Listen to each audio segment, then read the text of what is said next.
Okay, students, so we continue with our discussion on the ternary system, and we will discuss the following. Last lecture, we talked about crystallization in a ternary system with a view to find out how several parameters can be very definitively computed. One is in terms of equilibrium crystallization. One is the temperature of crystallization, that is from the contours, the composition of the melt, the composition of the solid, and the fraction of melt and crystal. This we can definitely find out. Now, when I say composition of the solid, I must tell you there is a problem. The problem is the solid may constitute of different minerals. So when you say that the composition of the solid, it essentially means that the proportion of the minerals can be determined. The proportion of the minerals in the solid can be determined. So once you determine the proportion of solid, and the compositions of the solid, which in this case is simpler for you because it's pure. So it is if you know the composition of the minerals, and if you know the proportion of the minerals, then you can compute the composition of the solid. So in a phase diagram, we find out temperature, we find out melt composition, we find out solid composition, and also the proportion of minerals in the solid. Then we can find out the fraction of melt, and then we can find out the fraction of the crystal, which is nothing but 1 minus the fraction of the melt. So this we can find out. Now, in this lecture, what I will try and focus on is equilibrium melting. Now, this is important, because in our crust-mantle interaction system, we need to understand melting as a dominant phenomenon. And then, of course, once the melt crystallizes, obviously crystallization is not unimportant. It's just that how does the mantle melt, and what consequences are there for melting. So we start this lecture that equilibrium crystallization in a ternary system involving no solid solution phases. And then we will shift over in the next lecture to melting of ternary systems where you don't have solids but you have also solid solutions. Right. Now, in the diagram, so you know normally I discussed this in the last lecture, that you project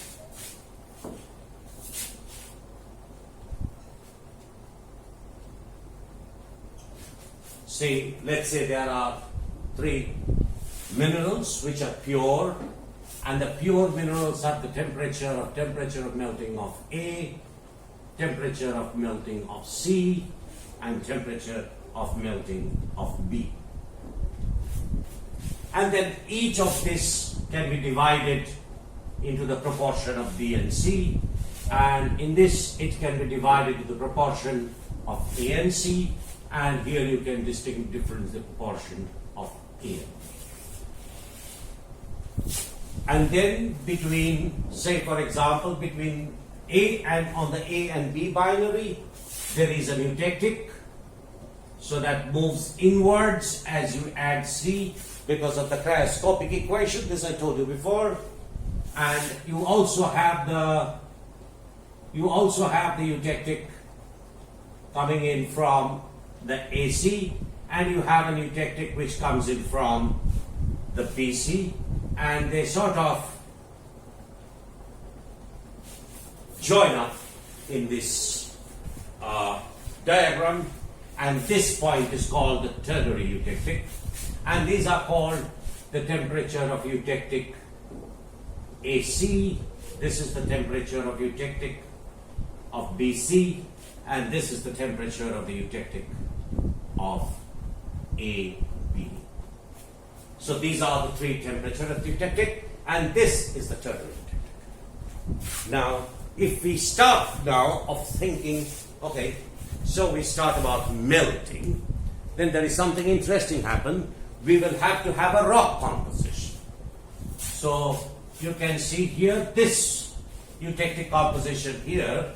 If I draw a line, I told you this, if I draw a line parallel to this, then you see this is roughly 25, this is 50, so this is A here will be roughly the eutectic composition. You will have A roughly equal to say, let's say 35. Yes, BC, yes, A35. And then if I found out B, then we have to draw a line parallel to the AC, and this will be the amount of B, which you can see it's slightly larger, so we can write B45. And if that is so, then you will also draw a line like this, and so 35 plus 45, and that will be 80, so C will be roughly 20. That will be the composition of your eutectic. Here. So if we now erase these lines, because we will have to draw a few lines, and it's best to have as few lines as possible on the diagram. Right. So now, for melting, we need to take a rock. So let's say we take a rock here, which we call R0. I'm writing it above because it will become helpful. Say R0. So now what is the composition of R0? So if I again do the same thing, then you see your R0 will have a slightly lower value. So you will have A roughly 30. And if you take another line which is roughly parallel to this line, then you will have somewhere here, roughly parallel, and this you see is the proportion of B. This is the proportion of B, and you can see it's more than 60, so roughly say it's B60, and you can take this and draw a line here, and you will be able to find out C, which should be close to 10. These are the two compositions. And again, we clear up the lines, makes it complicated.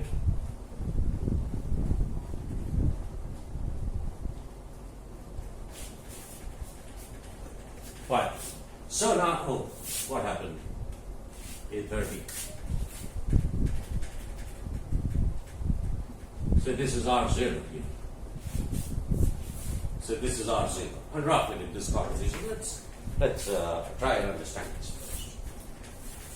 And you know you have the contours on the phase diagrams, which are, I told you, the contour diagrams in A, B, and C. It is like this. So you have the three eutectics, and the compositions and the contours means the isotherms are like this. And so you have finally the isotherms like that. So this is how the isotherms look like. The temperature increases in this direction, and this direction. The temperature increases. This is the lowest temperature in the equilibrium crystallization diagram. That's the lowest temperature. So now every time you melt it means melt the rock R0, which has A30, B60, C10. I will just, for the clarification, I will just tell you. The rock R0 contains minerals A, B, and C. In the proportion 30 is to 60 is to 10. Mark my words, minerals. But when you talk about the melt, A, B, and C, they are not minerals. There are A, B, C components in the melt. A, B, and C components in the melt that you cannot separate. It's now a chemically homogeneous melt in which A, B, and C cannot be distinguished. But in the mineral, A, B, and C occur as minerals, and therefore they are distinguishable with those proportions. Now, if we take this rock and start to heat the rock, we go into a simple situation of heating the rock, it's easier to conceive. So if you heat the rock, the temperature will rise, and at the temperature where there is an isotherm passing through it,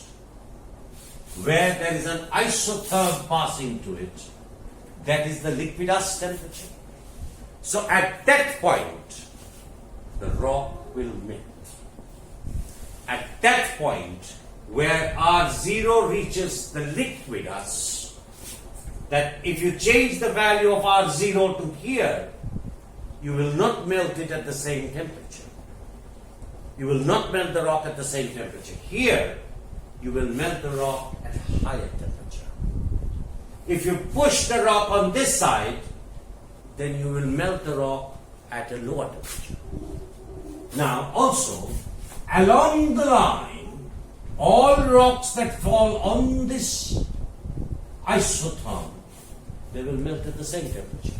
But they're different rocks. But they're not the same rock. But they melt at the same temperature. And that is very important here. That if you are asked does a rock, if you take a rock A and a rock B and you melt it, will they melt at the same temperature? The answer is no, it will not melt. It will depend on the liquidus temperature for that rock in that particular system. It's not that all rocks will melt at the same temperature. No, it doesn't. The rock will melt at its liquidus temperature for that particular composition. That's the correct answer. Now, when at this point, when the liquidus temperature is therefore reached, the rock will start to melt.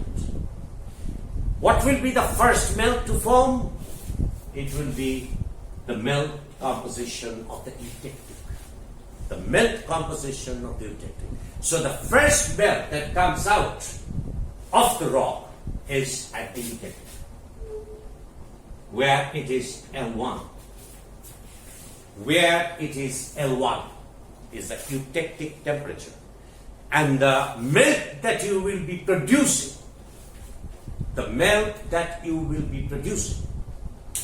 is this composition. This is the composition at which you will melt, at which the rock will have this composition. This A35, B45, C20. And how will it do it? Because mineral A35, B45, C20 in that proportion will melt. So mineral at R0 in the proportion, not absolute values, in the proportion A35, B45 and C20, it will melt. To produce a melt of the eutectic composition, which is A35, B45 and C20.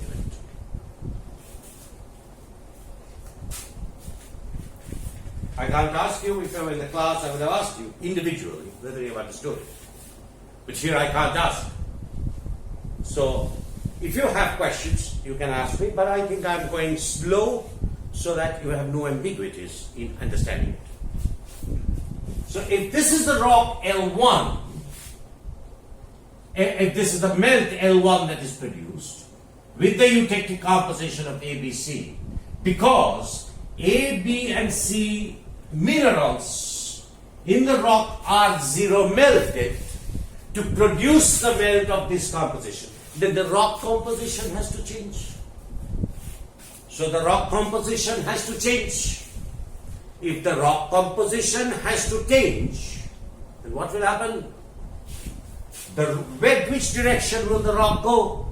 Because you remember the theory that it will go in the direction opposite to the melt. So, L1 you join, I will erase this isotherm, otherwise you will get confused. So, I take this diagram and join it, and where is S1? Where is S1? Here along the line, okay, we understand along the line, the rock composition will move along the line so that R0 is bracketed by L1 and S1. R0 lies on the line between L1 and S1. But where is S1? But where is S1? If I say this is S1, you will ask me, why?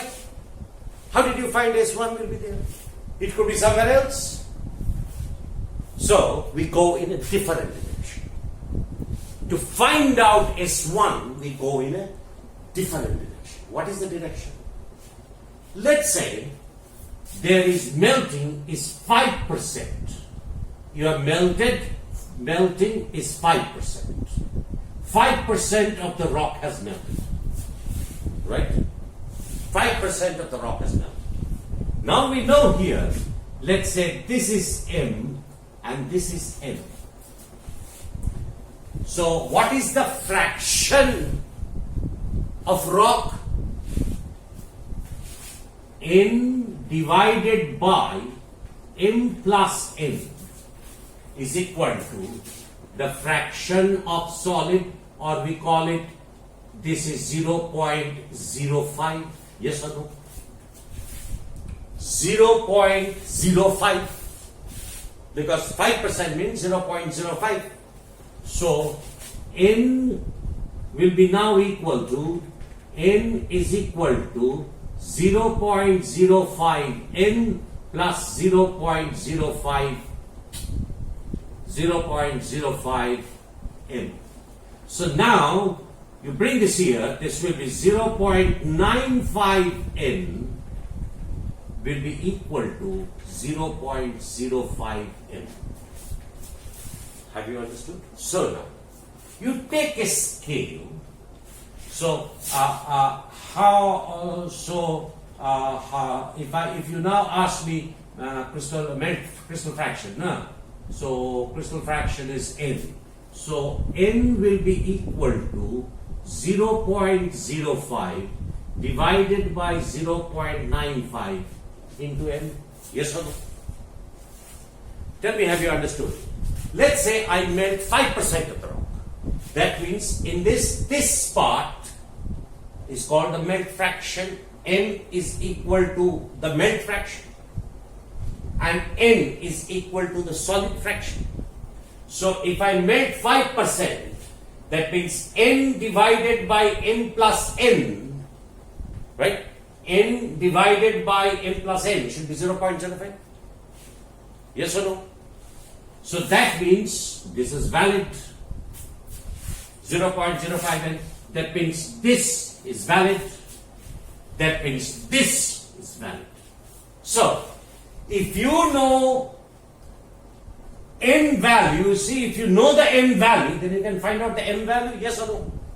If you know the N value, because you know L1, you know the point L1, you know the point R0, so N is known, so M will be 0.05 divided by 0.95, the opposite, N into the reverse, or you can write M is equal to 0.95 divided by 0.05 into N.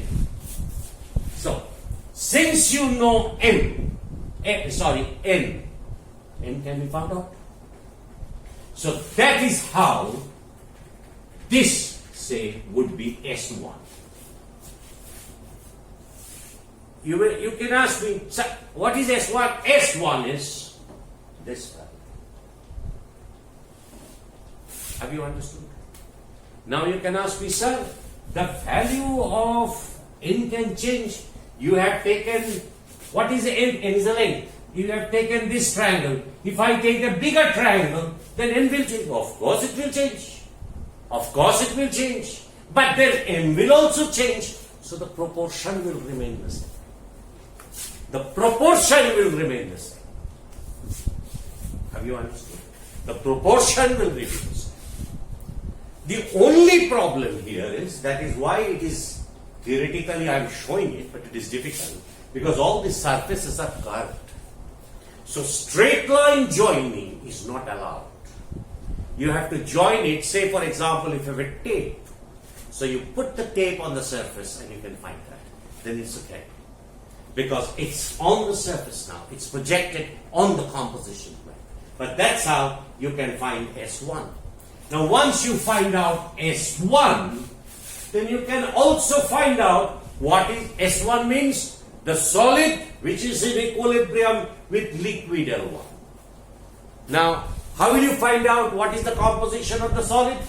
You do the same exercise, ABC, and you will be able to find out the solid composition. So you see, at this point, we know the melting temperature.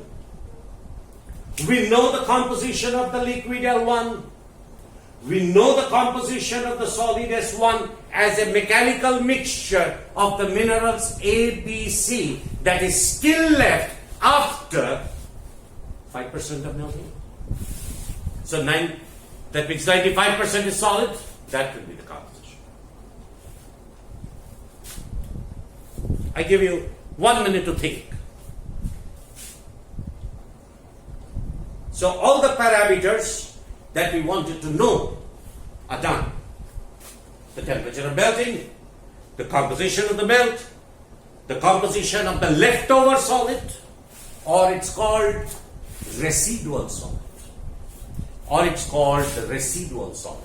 In a larger, and also you can find out the fraction of melt, or you can find out the fraction of melt and the fraction of the solid. Now, this obviously the fraction of melting is very small, and this is S1 is the residual solid. Why? Because R0 is the initial solid.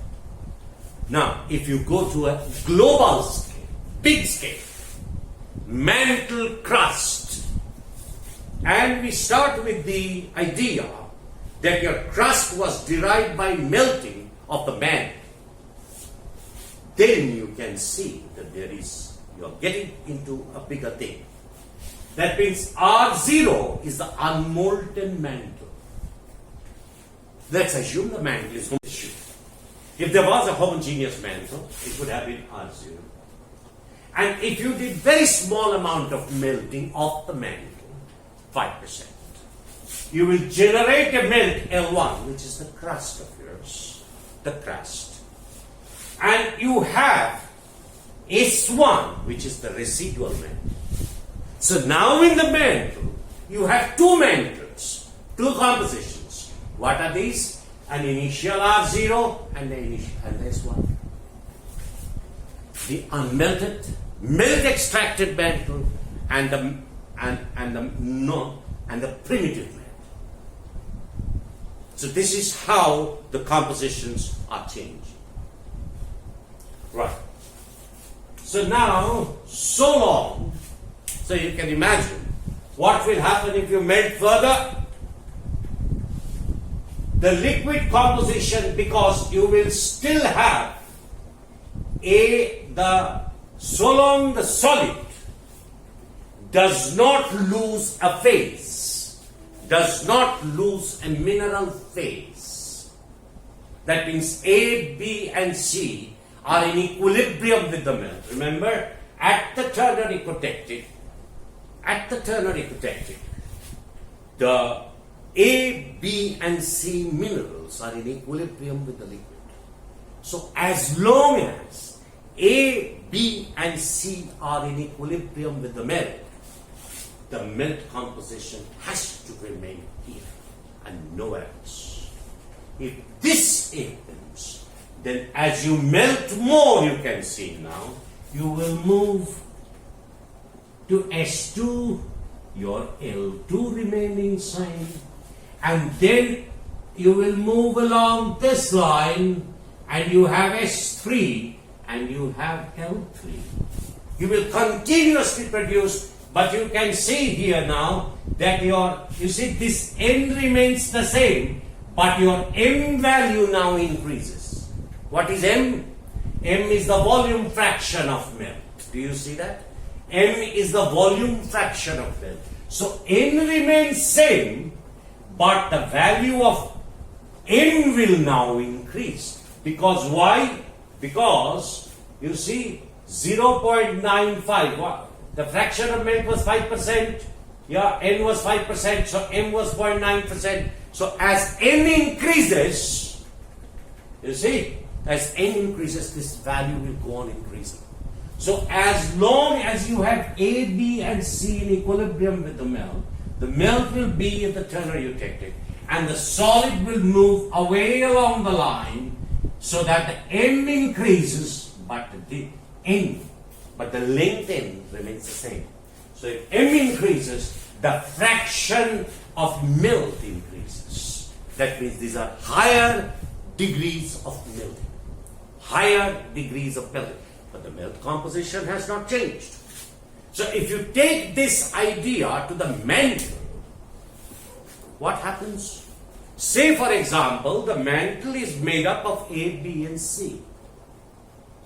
And you can go on melting A, B, and C and produce the same melt composition, the same crust, in other words, and your mantle would slowly change its composition.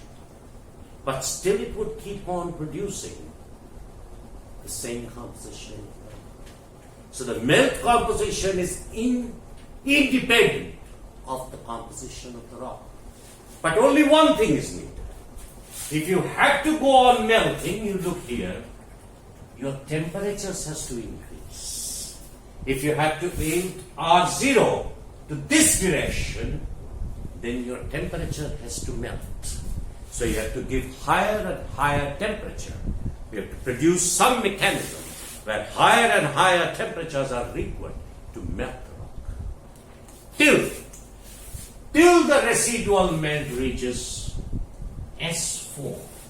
Let's say this point is S4. At S4 what will happen? At S4 this still will be L4 if even 1 grain of C remains. Even if 1 grain of C remains. The melt composition L4 will still be here. But your solid composition will move into this position. Have you understood? Now at this position you see, at this point where it reaches the binary, C is lost. Yes or no? C is lost. So now melting is essentially binary. Melting is essentially binary. Have you understood? So we were melting it in the proportion A35, B45, C20. But when you reach the binary, there is no more C, and you're melting it in the ratio of the eutectic. So what happens? The solid composition will move in this direction to S5. It will move away from the eutectic. This you know from your binary eutectic melting diagram. Tell me, have you understood it? As soon as you reach S4, the last crystal of C is still there. And so L4 is still here. But the moment it reaches the binary, so the binary eutectic composition is here. If you melt it, the rock composition has to move the opposite way. Because now you're melting higher proportion of B, so the rock composition moves in this domain. And if you do this, now you see what happens. This is the rock composition. You have to draw a tie line. That means you have to draw now. S5 is here. You have to draw L5. L5. You have to draw L5. C is gone. What is in equilibrium? A, B, and melt. So where will be L5? L5 will be on this line. This is where A and B are together but no C. A and B are in equilibrium with the melt, not C. So what happens? I understand my L5 will be on the binary. Where? So now I take S5 and join it through R0. That's my L6. L5. That's my L5. Along this L5, the crystal will move along L5. Do we know the temperature? Yes, we know the temperature because there will be one or the other contour that will pass through the point. So now is the temperature. Do we know the liquid composition? Yes, of course we know the liquid composition. Like we did. We know the liquid composition. Do we know the solid composition? Oh yes, we know the solid composition. Say for example here, the solid composition will be now S5 and you can see this is 25A and so this will be roughly maybe at this S5, roughly it will be a 20 B80 C0. S5. That's the composition of S5. The solid S5 has this composition. It is composed of A20 B80 in this proportion. As you go on melting now, what is melting? Remember what is melting now? A and B, that's all. So melting of A and B will produce a melt that will, A and B will produce a melt. So the liquid composition will move more towards AB, of course, because now you are adding AB melt to the initial ABC melt. So the melt fraction will also increase. Here you can see the melt fraction is increasing again because now your N has shifted here. So N has become smaller, but M has become longer. M is the fraction of what did I do?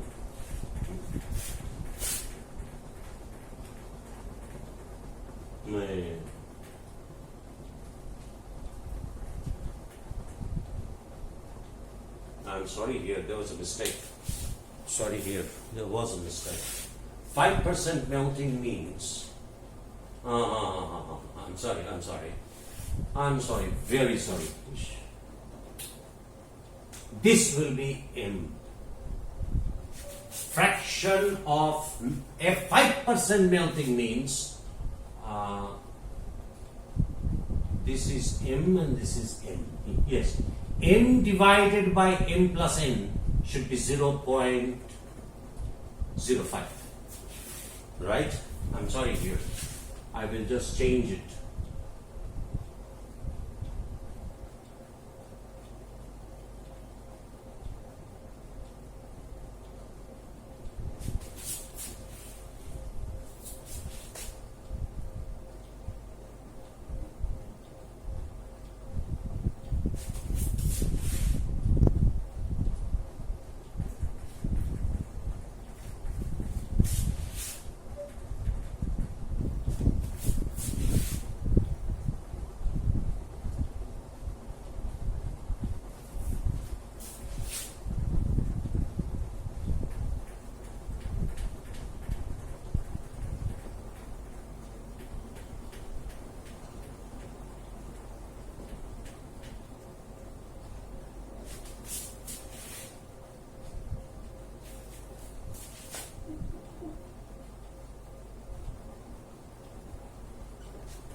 Sorry for the mistake. It happens.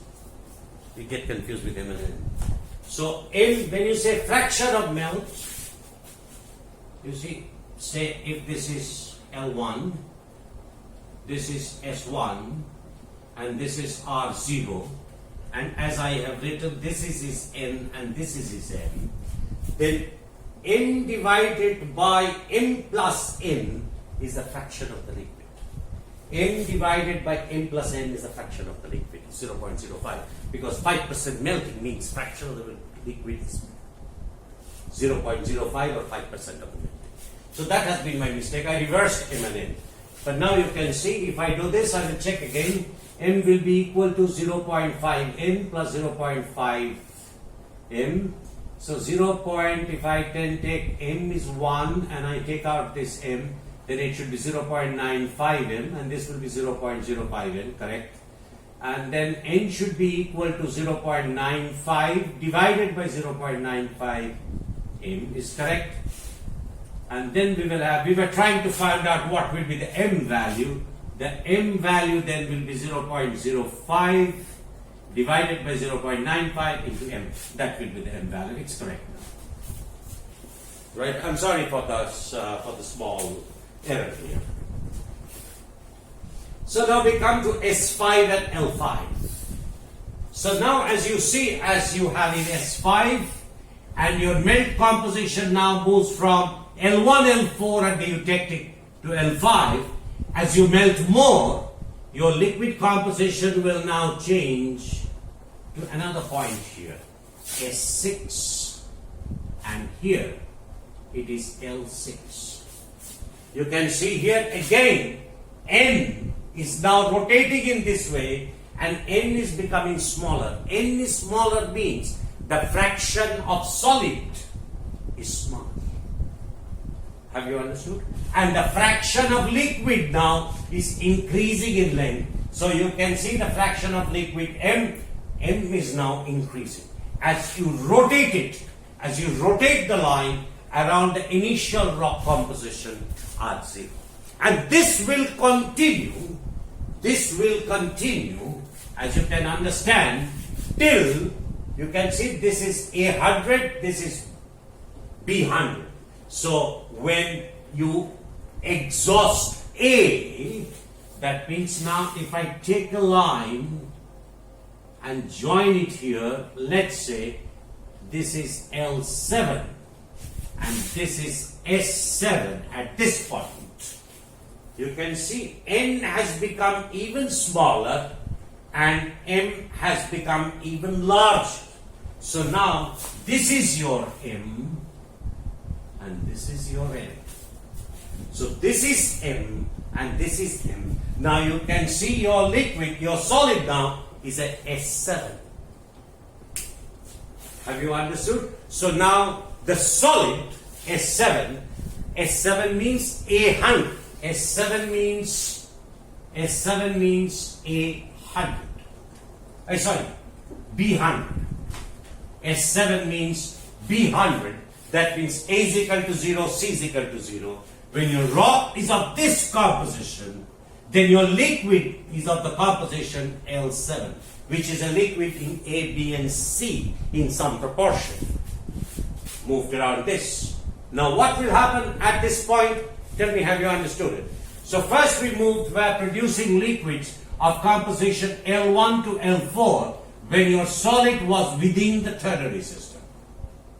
But when the solid moved into at S4, L4, when it touched the binary, the liquid composition started to move from L4 to now L7 at L6 at S7, where even A was exhausted, the liquid still is L7. And the fraction of the crystal and the melt remains. This is again M. Please, I should not make any more mistakes. Yeah, M and this is N. So that is the fraction of melt. Now what will happen further? If I ask, what will happen further? Very simple.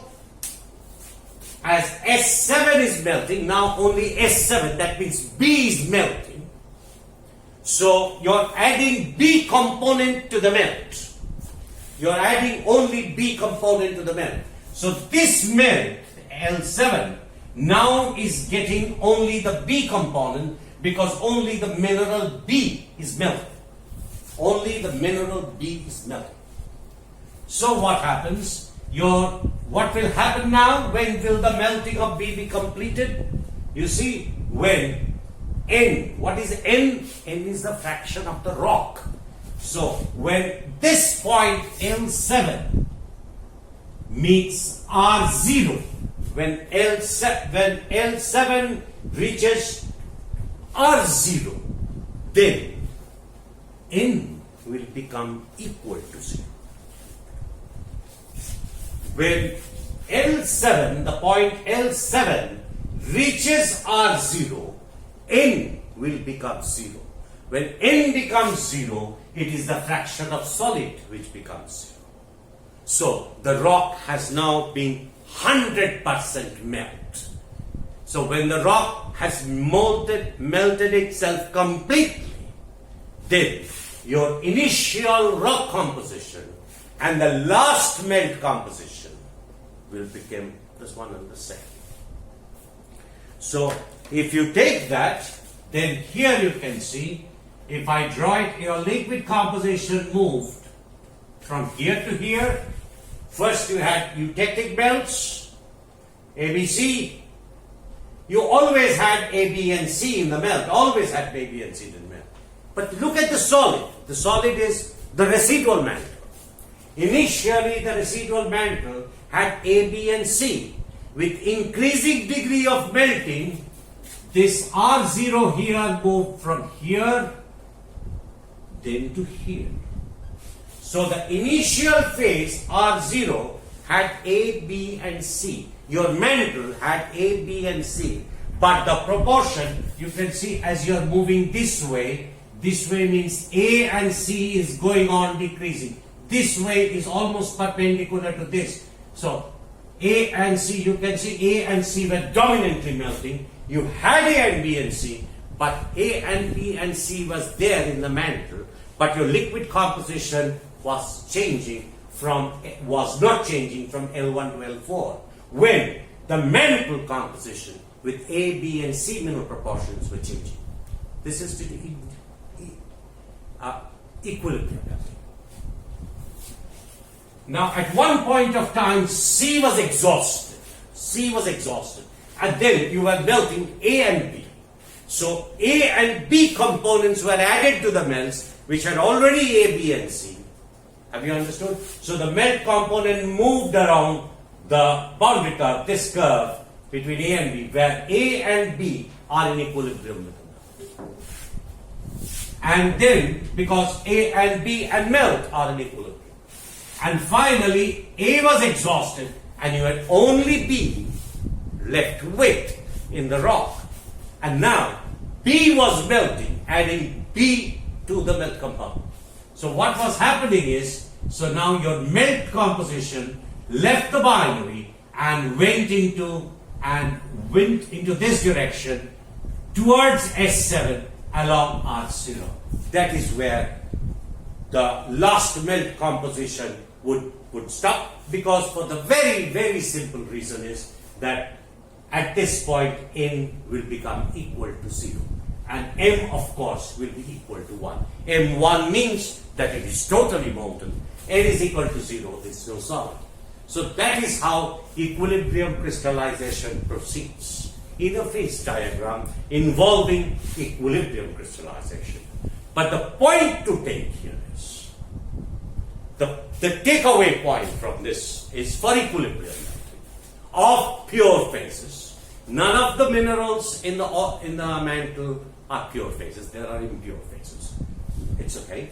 But the point is here, if these were pure phases in the mantle and you did bend the mantle, geophysical data shows that at the present moment of time, the total amount of melt in the mantle is no more than 10%. No more than 10%. So what has happened is your M value, the fraction of melt, is less than 0.1. 10% means m is 0.1. 10 by 100, 0.1. So for low degrees of mantle melting, you can see the mantle composition at low degrees of melting. The mantle melt that is produced from the mantle does not change its composition. The composition of the melt, within bracket crust, will change once the mineral proportions change. One of the minerals get exhausted, or two of the minerals get exhausted, or whatever that is. But so long you have the same mineralogy, the composition of the melt-derived magma or the crust would have the same composition. But we also know that in the crust there is tremendous amount of diversity of igneous rocks. Now some could be due to crystallization, fractional crystallization, etc. But we know that there is a wide variety of rocks on the Earth's surface. So obviously, if there is wide variety of rock surface, then they must have involved some other different processes to form. For this class, I end here with the information as to how equilibrium melting proceeds. And if you take this diagram and project it in the crust mantle system, you can see that for the low degrees of melting in the mantle, as suggested by geophysical measurements, geological measurements, geological data seems slightly off, although encompassing this value, that the amount of melting is low, then the composition of the melt extracted mantle would be the same for small ranges of melting. Only the composition of the melt extracted mantle of the crust would change dramatically if the mineral proportion in the mantle changes. Thank you. We will continue this discussion on melting processes and phase diagram and crust mantle interactions as we go on. But this on the end of this month you have a class test, your second class test. This is where it ends. So this is your course from the first lecture to this lecture. This is your course for the test. And as I add more uploads, they are not for this test, they are for the future. So I don't remember which is the lecture, maybe lecture 16, I am not very sure, I have to check it out. But this is where it ends, in congruent melting in a ternary system with no solid solutions. This is where it ends. Thank you.